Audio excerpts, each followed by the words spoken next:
Messieurs, dames, bien le bonjour, bien le bonsoir, j'espère que vous allez tous et tous bien, moi ça va plutôt super, et aujourd'hui on se retrouve pour une vidéo un petit peu nostalgique qui va être découpée en deux parties, dans laquelle je vais vous redonner mon avis 2023, voilà, on va l'appeler comme ça, mon avis 2023 sur Rave Master. Oui, messieurs, dames, je sais que ça va en faire plaisir à plus d'un que je reparle un petit peu de Rave sur cette chaîne, surtout que dernièrement j'ai parlé des coffrets de la série animée que j'ai vu dans son intégralité. C'était la première fois que je découvrais l'intégralité de la série animée Rave, et pour l'occasion, je me suis donc procuré les 35 volumes de Rave. Donc je trouvais ça intéressant de découper ça en deux parties. J'aurais pu faire une vidéo complète sur les 35 volumes, mais à un moment donné, je pense que je me serais perdu dans mes explications. Mais comme j'ai le wiki en face des yeux, je pense que je pourrais pas me perdre. C'est beaucoup plus simple pour vous d'avoir deux vidéos, une qui sort ce mois-ci et l'autre qui débarquera début juillet, parce que le calendrier est complètement plein pour le mois de juin. Donc voilà, je vous le cache pas, n'attendez pas la deuxième vidéo tout de suite. Pas parce que j'ai pas encore lu du tome 20 au tome 35, déjà premièrement, mais surtout parce que le calendrier du mois de juin est plein. Voilà, il est tout écrit, toutes les vidéos sont quasiment faites, et il faut que je prépare le calendrier pour le mois de juillet. Donc Rave Master, manga d'Hiro Mashima, sorti en 1999, en 35 volumes, 293 chapitres, de souvenirs. Voilà, reprenez-moi si jamais je me trompe. La première fois que je l'avais lu, c'était grâce à Magic qui m'avait fourni l'intégralité des chapitres en très bonne qualité. C'est vraiment les scans des tomes, mais en qualité parfaite. Ça a eu un bon succès. Voilà, ça s'est vendu à pas loin de 30 millions d'exemplaires. Ça a eu son succès quand c'est sorti dans le. Alors ça s'appelait encore le Shunkan Shonen Magazine. Ça s'appelait pas Weekly Shonen Magazine. Ça a changé de nom entre temps, voilà. Mais ça n'empêche que ça a eu son petit succès, et c'est ce qui fait que Mashima a été si reconnu derrière. Rave Master raconte l'histoire d'Haru Glory, un petit habitant sur l'île Garage, donc une petite île, vraiment, c'est sur l'océan, mais c'est vraiment coupé de tout, quoi. Personne ne sait rien de ce qui se passe dans le monde, c'est vraiment une île paisible, tu peux pas faire plus paisible que cette putain d'île, quoi. Vraiment, tout le monde est tranquille, il y a aucun putain de problème. Haru, il rencontre par hasard un vieil homme qui s'appelle Shiba, qui est à la recherche d'un artefact qui s'appelle le Rave. On sait pas trop ce que c'est, on sait juste que ça ressemble à peu près à ça. Voilà, ça ressemble à une espèce de petite croix qu'il met sur son épée, etc.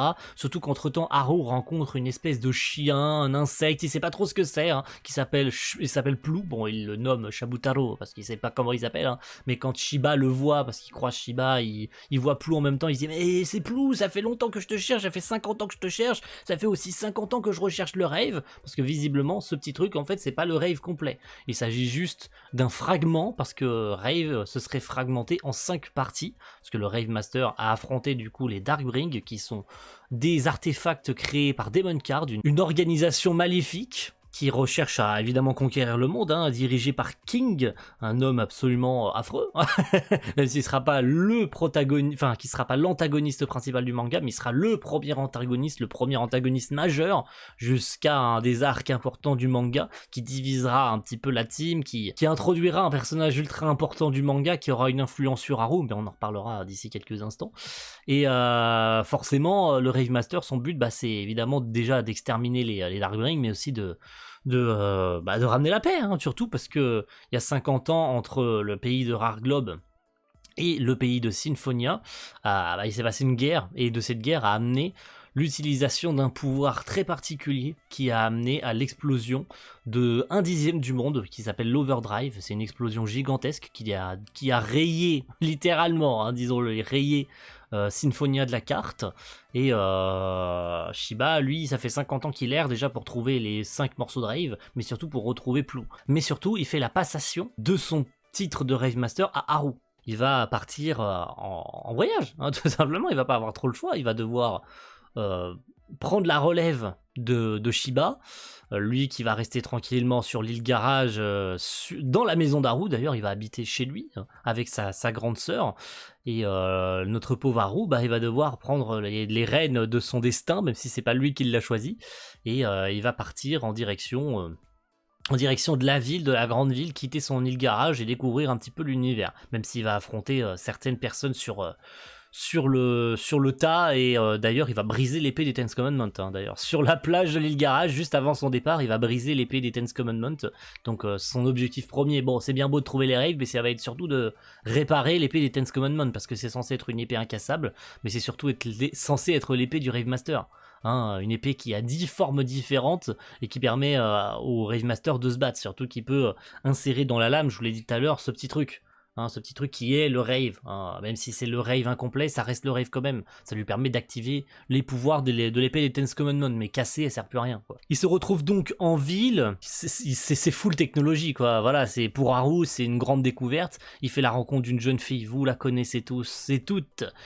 Elle s'appelle bien entendu Ellie, hein, une jeune fille qui visiblement se présente comme quelqu'un qui a perdu la mémoire, amnésique, mais Haru la rencontre quand même. Bon, il perd Plou entre temps, donc Ellie croise Plou, donc c'est comme c'est le destin qui les fait se croiser, quoi, hein, qui fait qu'ils vont faire équipe et affronter des membres de Demon Card sur un terrain où t'as des chiens qui courent. Voilà, c'est une course de chiens, donc Ellie fait des paris, elle aime bien visiblement les casinos, donc bref, c'est un enchaînement d'événements qui font que Ellie et Haru vont finir par faire équipe et rester ensemble. Ils vont se rendre à Punk Street pour chercher le forgeron Musica. Mais il va croiser un autre Musica qui est visiblement de la même famille, on sait pas trop, voilà. Il y a 2 personnes qui s'appellent Musica, donc il va rencontrer Galen Musica qui lui par contre va probablement lui réparer son épée, mais il s'avère que c'est un espèce de vieux un peu bizarroïde qui passe son temps à boire. Il lui promet de lui réparer son épée, mais en fait il livre Salam au Demon Card parce que visiblement le mec il veut pas tenir sa promesse parce qu'il a arrêté de forger des épées depuis longtemps. Grâce évidemment aux paroles incroyables d'Haru, bah il va lui reforger une épée. Il va croiser l'autre Musica qui s'avère être évidemment de la même famille puisqu'ils s'appellent tous les deux Musica. Mais Musica c'est bien et bien leur nom de famille, hein. C'est pas leur prénom. Mais ils s'appellent toujours, les Japonais, vous savez qu'ils aiment bien s'appeler par leur nom de famille. Donc il continuera à l'appeler continuellement Musica. Par contre lui c'est Amryo Musica. Faut pas confondre Galen Musica et Amryo Musica, mais il s'avère qu'ils sont bel et bien petit-fils et grand-père, hein, attention, ils sont bel et bien de la même famille.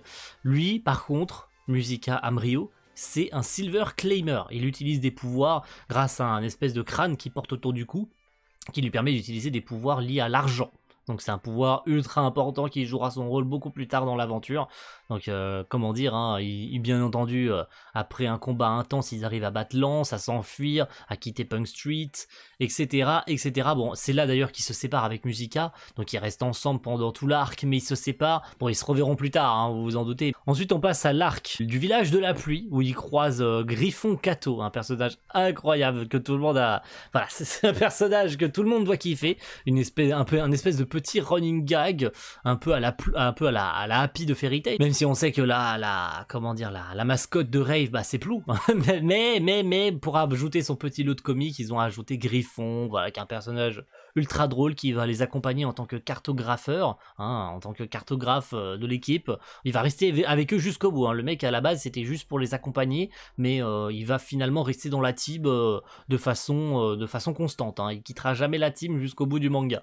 Bon, c'est bien dommage. Donc ils vont aller au village de Ska, qui visiblement est un village où il pleut H24, tout le temps. Et Ellie pense pouvoir trouver un homme dans son passé, puisque on apprend au fur et à mesure que Ellie d'ailleurs a peur des éclairs. Donc elle cherche l'homme qui est capable de faire tomber la foudre, qui se trouverait dans ce village, hein, puisqu'il passe son temps à pleuvoir. Et il y a la foudre qui tombe H24, donc elle espère pouvoir trouver l'homme qui lui a fait du mal quand elle s'est réveillée ou elle a perdu tous ses souvenirs.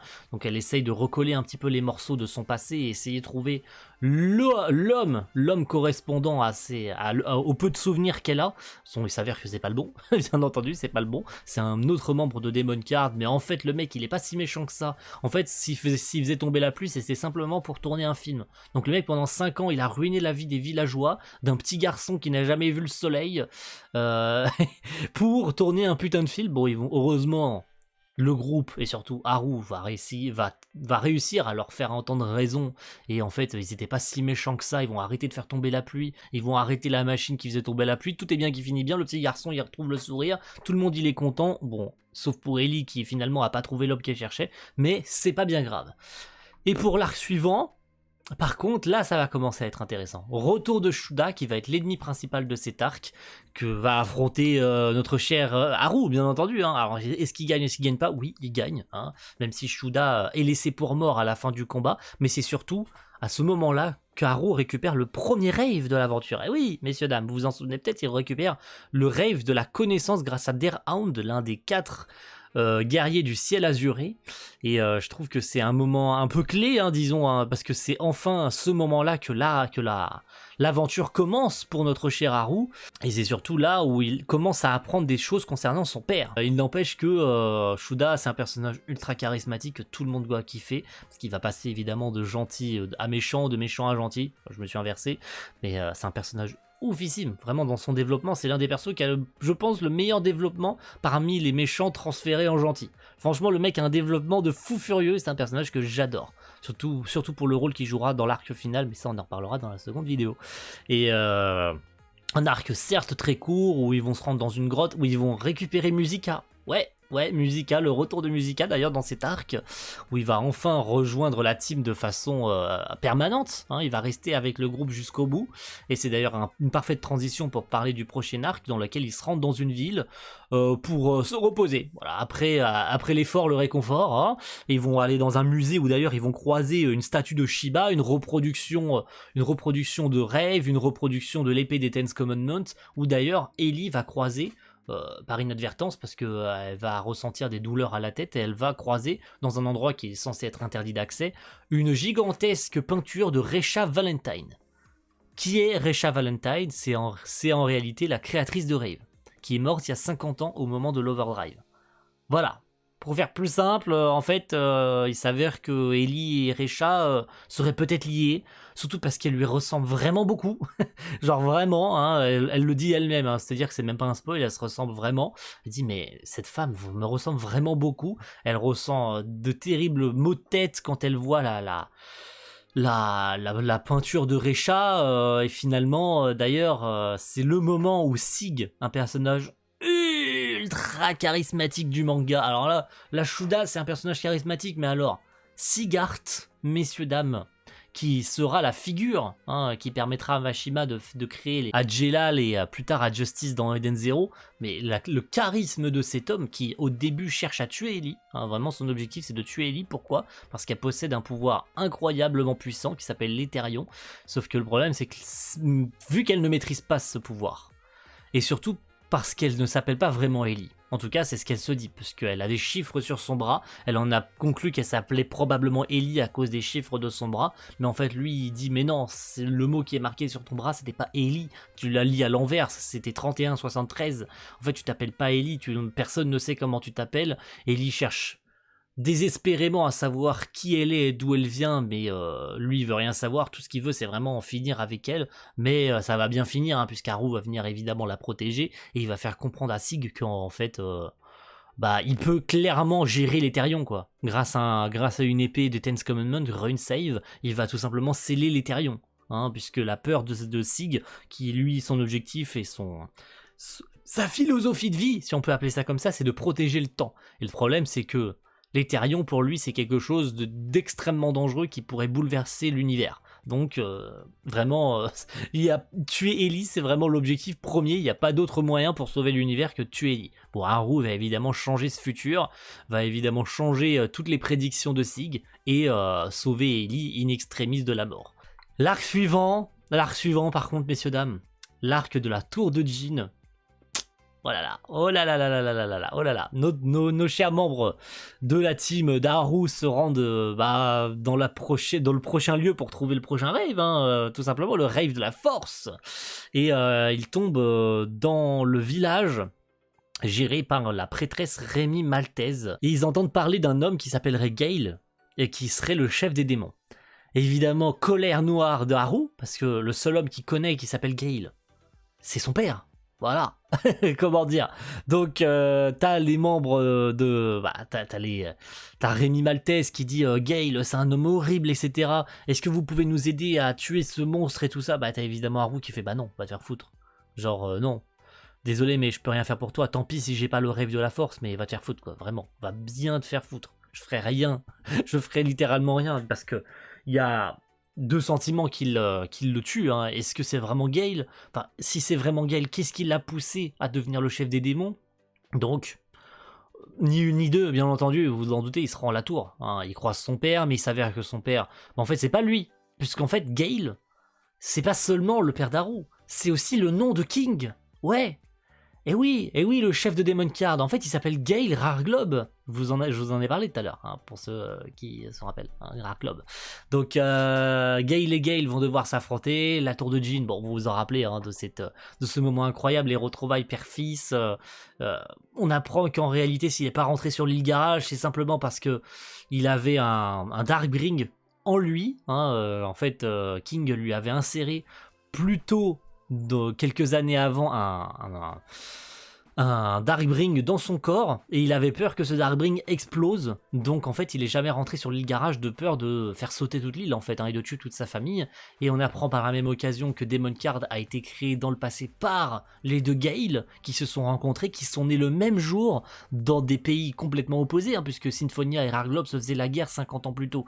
Et en fait, bah, ils sont nés le même jour, donc ils s'appelaient Gale et Gale, donc le destin voulait que ces deux-là s'affrontent, et que l'un des deux meure, et en fait non, parce qu'en fait les deux finissent par mourir quand même, dans un moment absolument mémorable, dans un moment que tout le monde se souviendra, même si c'est horrible, dans lequel Gale, le père de Haru, meurt en protégeant son fils de l'effondrement de la tour. Et ça, c'est un moment fou. Quand tu te dis enfin le père et le fils sont réunis, ils ont réussi à tuer Gale, donc King en l'occurrence, excusez-moi, là où c'était pas voulu évidemment, hein, puisqu'ils finissent par comprendre que la souffrance de King, où quand il a perdu sa famille, quand Gale, le père de Haru, l'a pas soutenu dans son malheur, bah, il s'est renfermé, hein, pour pouvoir ne pas causer de destruction et de mort autour de lui. Donc pour que ça finisse en protection pour sauver la vie de son fils, je trouve ça incroyable. Vraiment, ça restera dans les annales. C'est l'une des morts les plus incroyables, l'une des morts les plus touchantes, tout le manga confondu. Quel manga a osé, après tant de moments touchants, pour des retrouvailles père-fils, après des années, après une décennie de haine envers son paternel, de le retrouver, d'avoir enfin l'occasion de discuter, de se retrouver certes enfoui sous des décombres, hein, certes, mais d'avoir eu enfin les explications en ce qui concerne pourquoi il était plus là pendant 10-15 ans, et de pas avoir pu enfin passer, de pas pouvoir grandir malgré ça, de te le faire encore enlever, de te le faire enlever ton père alors que tu venais à peine de le retrouver. Je trouve ça incroyable comme décision. Hein, ça a dû en tuer plus d'un à l'époque dans le Shonen Magazine d'avoir tué le père de Haru. Hein. Ah ouais, je pense que là ça a été la goutte de trop pour la plupart des gens. Hein. Est-ce qu'il y a des gens qui ont drop Rave Master après ça? Je sais pas. Pourtant, c'est the moment. C'est the moment, parce que cet arc de la tour de Jin et de la mort du père d'Haru, c'est the moment pour choisir la route à prendre. La route doit se scinder évidemment en plusieurs possibilités, continuer à chercher les raves, rentrer sur l'île Garage et abandonner tout ça, hein, puisque après tant de souffrance, Haru pourrait clairement abandonner d'être Rave Master et laisser laisser la main à la prochaine génération, même si Haru est encore jeune, hein, il doit avoir 15 ans à peine à ce moment-là. Mais ça n'empêche pas qu'il avait aussi la troisième route de pouvoir retrouver les souvenirs d'Eli, donc se concentrer vraiment que sur les souvenirs d'Eli, puisqu'on sait, plus le manga avance, plus on commence à comprendre que Haru et Eli sont liés. Donc retrouver aussi un artefact ultra important dont le père d'Haru parle, c'est la mémoire des étoiles, dans laquelle il pourrait trouver énormément de réponses, notamment concernant la mémoire d'Eli, hein. Ça serait le moment parfait pour trouver la mémoire d'Eli, donc retrouver la mémoire des étoiles. Et en fait, Haru a décidé de faire tout en même temps. Voilà, retrouver les raves.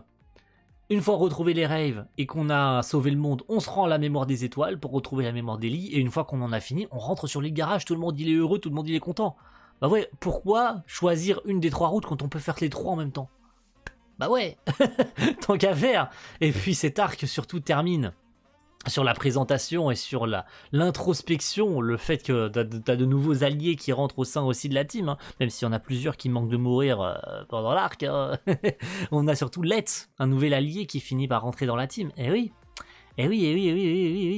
on a Let's qui rejoint la team, Let's l'homme dragon, un perso incroyable, hein, qui était à la base hein, un invoqué de King, mais qui s'avère être un gars qui en fait est pas si méchant que ça, qui finit par aider Haru à la tour de Jin, qui aide Ellie à se sortir de la tour, donc le mec est pas si méchant que ça au final, donc tout se passe bien. Passons à l'arc de Symphonia qui là est... Bah, à ce moment-là, l'arc de Symphonia, c'est pas spécialement l'arc qui découpe tout, parce que ce sera bien plus tard l'arc qui tranche vraiment sur l'avenir, le futur avenir du manga est vraiment l'objectif premier des persos, parce que même si on sait que l'objectif premier de Haru c'est de retrouver tous les raves pour enfin pouvoir fusionner tous les raves en même temps, parce que on sait que Plou a un rôle important à jouer aussi là-dedans, mais le but premier, c'est vraiment de refusionner tous les raves pour avoir le pouvoir ultime, hein, parce que c'est bien beau de combattre avec l'épée des Ten's Commandment avec un rave incomplet, mais même s'il recevra plus tard le rave du futur, etc., mais ça n'empêche, hein, son objectif premier, c'est de le retrouver. Mais il pense pouvoir trouver des indices pour retrouver les autres fragments de rave en se rendant là où ça a été fondé, là où ça a été créé. L'endroit où rave a été créé, c'est où? Bah, c'est Symphonia, donc on va se rendre à Symphonia. Et on va croiser de nouveaux persos, notamment Ruby, hein, un petit pingouin ultra important qui passe son temps à dire Poyo, Poyo, Poyo, hein, vous vous souvenez peut-être de lui, un perso incroyable, hein, même si au premier abord il est ultra chiant, ultra casse-couille, il casse les plans de tout le monde, le mec il parle à voix haute, il casse le plan à chaque fois, dès que le groupe veut espérer pouvoir faire les choses discrètement, t'as toujours Ruby pour dire une connerie.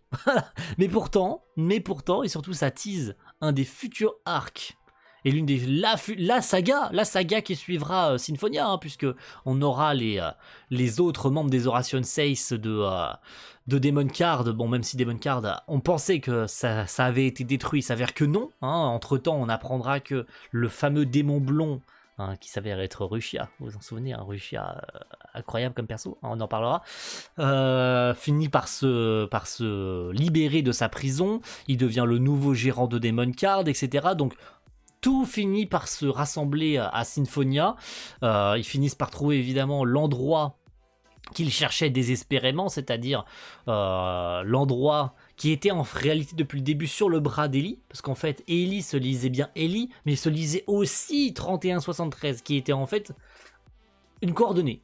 Donc ils se rendent à cette coordonnée, il y a une espèce de carte géante qui s'affiche sur le sol et qui marque l'emplacement des raves, hein, tout simplement. Donc t'as des membres, j'en reviens à ça, des membres de Demon Card, les Oration Seis, hein, El Famoso Oration Seis, même si j'en ai pas parlé, avec Reina, avec pas mal d'autres persos. Reina, à jamais dans mon cœur.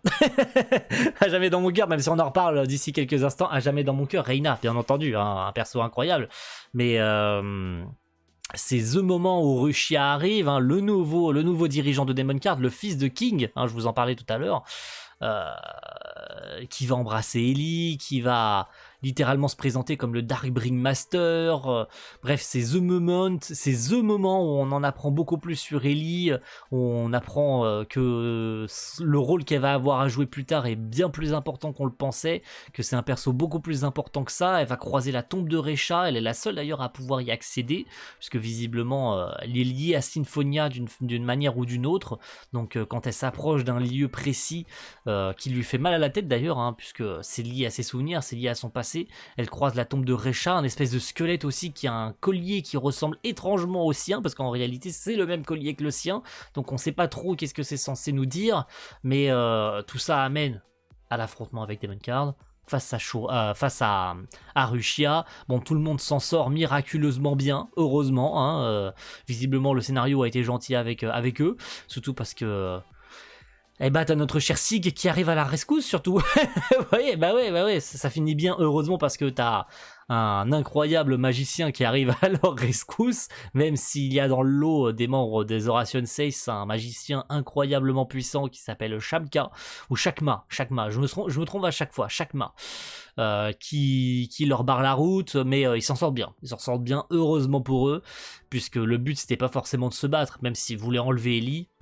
C'était surtout le moment propice pour Rushia de se présenter au Rave Master, puisqu'en réalité, c'est pas fini, hein, les prévisions continuent, le destin continue de s'abattre sur eux, même si les deux Gale sont morts. Ouais, le père d'Haru et le père de Rushia sont morts. le destin a voulu que maintenant ce soit les deux fils qui se battent l'un contre l'autre. Et ouais. Et c'est le parfait moment pour switcher sur le dernier arc. Alors, est-ce qu'on peut vraiment parler d'arc? En fait, je considère plus ça comme une saga. Parce que la saga des sirènes, hein, le péril de la sirène, le péril de la sirène, avec l'incroyable, parce que ce personnage je l'aime de tout mon cœur, et je suis déçu d'ailleurs que Mashima l'ait pas ramené à la toute fin, ne serait-ce que pour la fresque finale du manga pour le tome 35, la double page finale au final, hein, la double page où t'as le mariage de Haru et Ellie. Oh, j'ai peut-être spoilé des gens, mais de toute façon ceux qui regardent cette vidéo ont vu Rave Master, j'espère, en tout cas pour vous. C'est Célia, Célia, messieurs dames, Célia, la sirène, incroyable comme personnage, hein.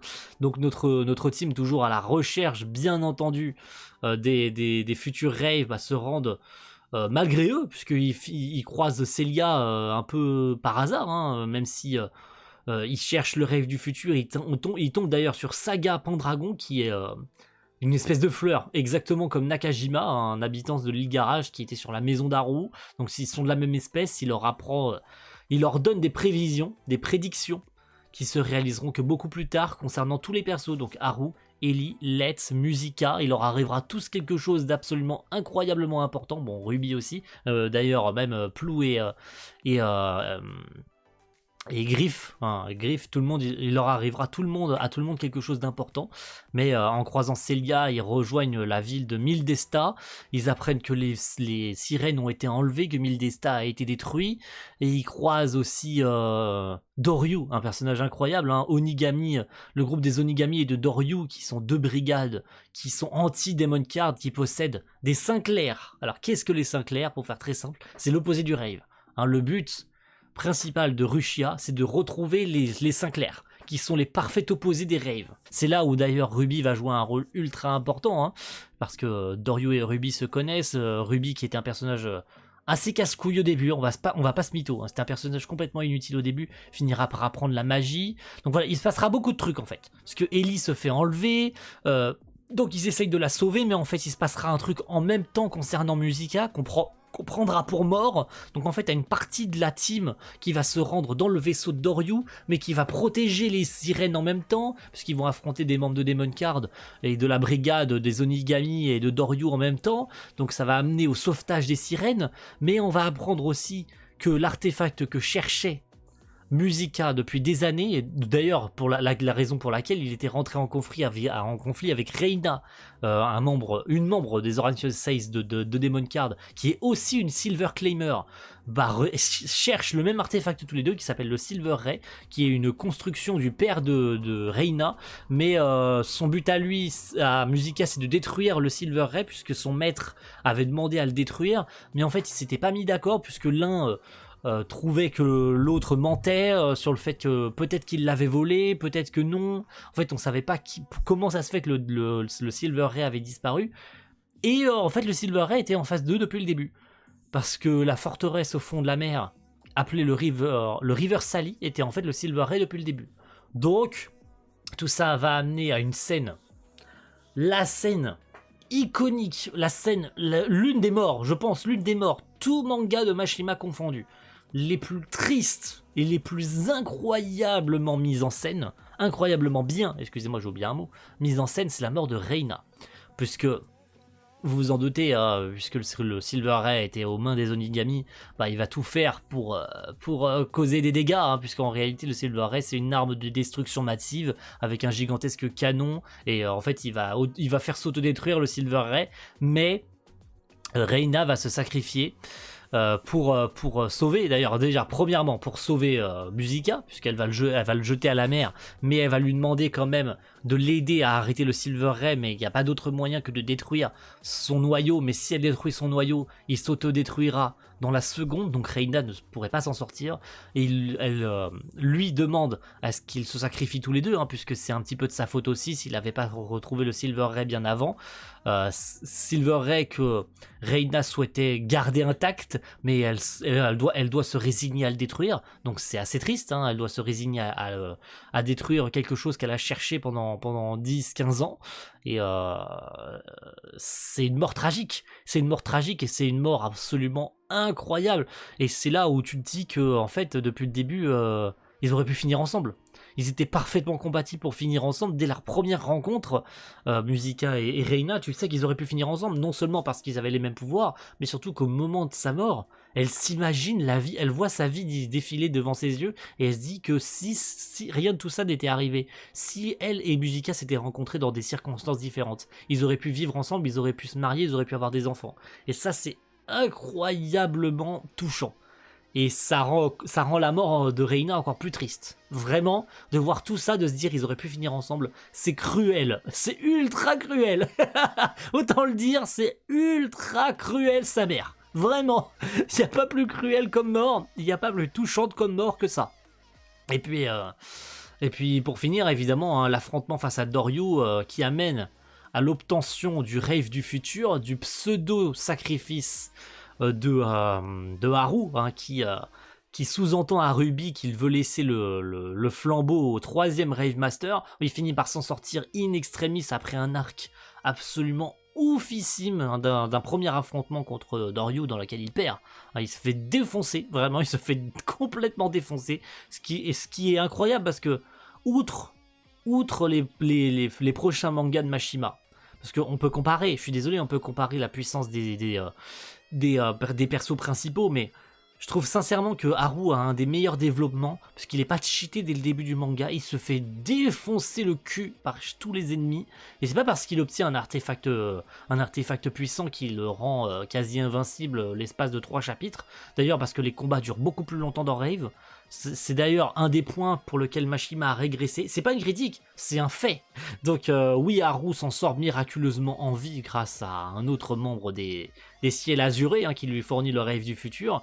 Donc une partie d'ailleurs des prédictions données par Saga Pendragon se révèlent réelles, hein, puisque Haru doit faire un choix, Ruby doit faire un choix d'affronter Doryu, d'affronter sa peur aussi, puisqu'il apprend la magie, et il obtient une épée magique absolument incroyable. C'est là encore une fois où je le disais tout à l'heure, Ruby devient un personnage beaucoup plus intéressant qu'au départ, où il était juste un sidekick comique et un peu chiant, où tu avais envie vraiment de lui mettre un gros coup de pied dans le cul en mode tu vas arrêter, t'es vraiment chiant, t'es vraiment ultra chiant. Ça devient un personnage assez touchant par la suite, mais attention, voilà, ça c'est purement perso. Et tout est bien qui finit bien finalement, puisque même si le Silver Ray ça finit mal pour ça finit mal pour Reina, mais attention, il finit par obtenir la lance Silver Ray, dans laquelle est mélangé on va appeler ça l'argent de Reina. Donc même si Reina n'est plus en vie, elle reste un peu comme le père d'Haru finalement, hein. C'est-à-dire que même si elle est plus là physiquement, elle reste présente au sein du Silver Ray, qui est devenu la lance de l'espoir. Donc le tome 19, pour finir, du coup, hein, pour finir cette magnifique vidéo, j'espère que ça n'aura pas été trop chiant à suivre, et un tome assez important. Pourquoi ? Parce que même si ça démarre au tome 18, c'est l'affrontement, le second affrontement entre Let et Jegan pour Julia. Et ben, ça finit très bien, hein. Ça finit même extrêmement très bien, même si, attention, on a aussi l'introduction d'un nouveau perso absolument incroyable qui est Deep Snow. Hein, Deep Snow, tout le monde s'en souvient du rôle qu'il va jouer. Je n'en dirai pas plus, on en reparlera dans la seconde vidéo. On a le retour de Shuda aussi. Ça sous-entend que peut-être Haru va retrouver le dernier Rave très bientôt. En tout cas, Shuda, on savait qu'il revenait. Hein, on savait qu'il était en vie depuis un bon petit moment, mais c'est surtout le moment où la team le retrouve. Et puis concernant Let, pour revenir à lui face à son affrontement face à Jegan, il se sacrifie face à Jegan en utilisant les pouvoirs du dieu dragon. Il bat Jegan.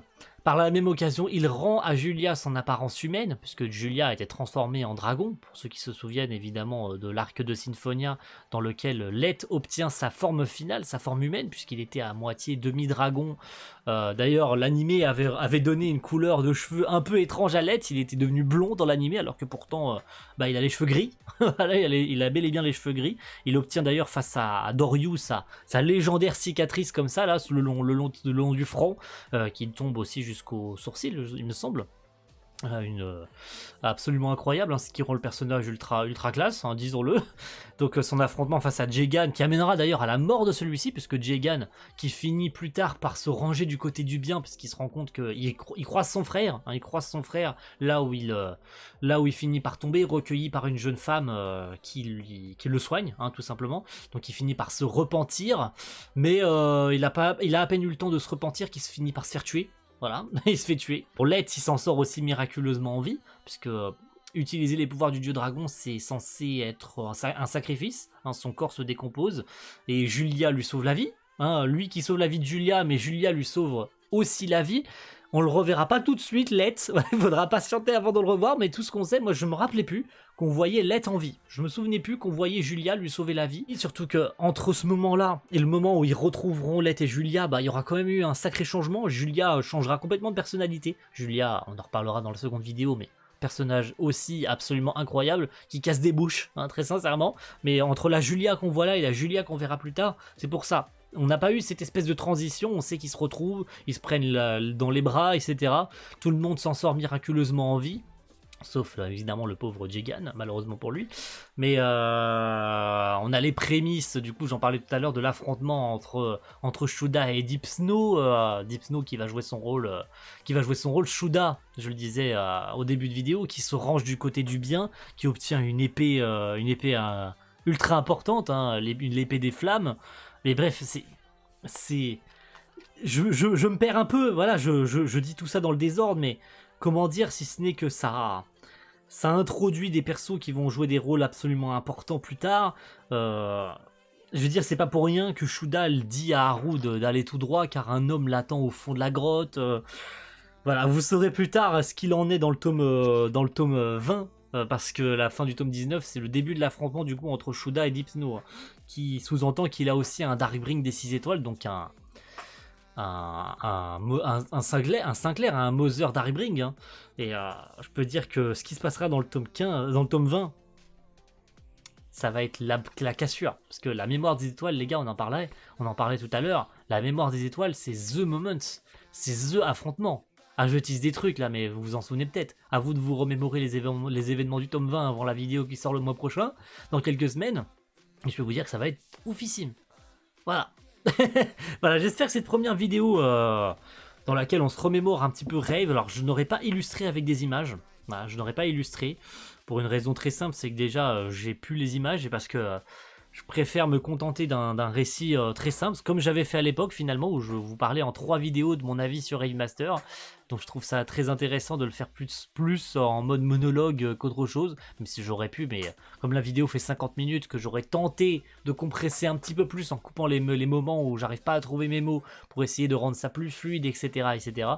J'aurais rendu ça le plus simple à suivre et le plus agréablement possible à suivre pour vous. Merci à tous d'avoir suivi cette première vidéo de redécouverte de Rave du tome 1 à 19.